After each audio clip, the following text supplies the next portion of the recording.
Today was a mix of starting something new and tackling a LeetCode challenge. I kicked off a personal project I'd been thinking about, and then jumped into a medium-level problem. Let's see how it went. This is day 30 of coding every day until I hit 1K subs. Halfway through the second month, still going strong. So today I finally started a new project I've been mulling over. It's going to be a personal voice assistant, kind of like my own mini Jarvis. The goal is to make it help me learn time more effectively, assist with coding, and generally be a helpful AI companion just for my needs. Just the initial setup for now, but excited to see where this goes.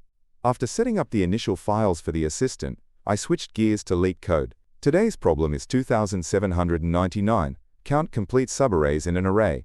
Spoiler alert incoming if you want to try it yourself. The goal is to find how many subarrays contain all the distinct numbers that are present in the entire original array. Alright, here's the solution I came up with. This approach uses a sliding window technique combined with a hashmap, CNT, to keep track of the distinct elements within the current window, left-right. First, we calculate the total number of distinct elements required, distinct. The window expands by moving right until the count of distinct elements in the map equals the total required. Once a window starting at left becomes, we know that this window, and any window starting at left, that extends further to the right, is also complete. The n-right plus 1 calculation efficiently adds the count of all such valid subarrays starting at the current left. We then shrink the window from the left and repeat the process.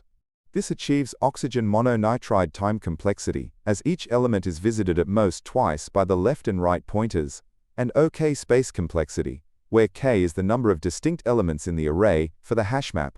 And that's a wrap for day 30.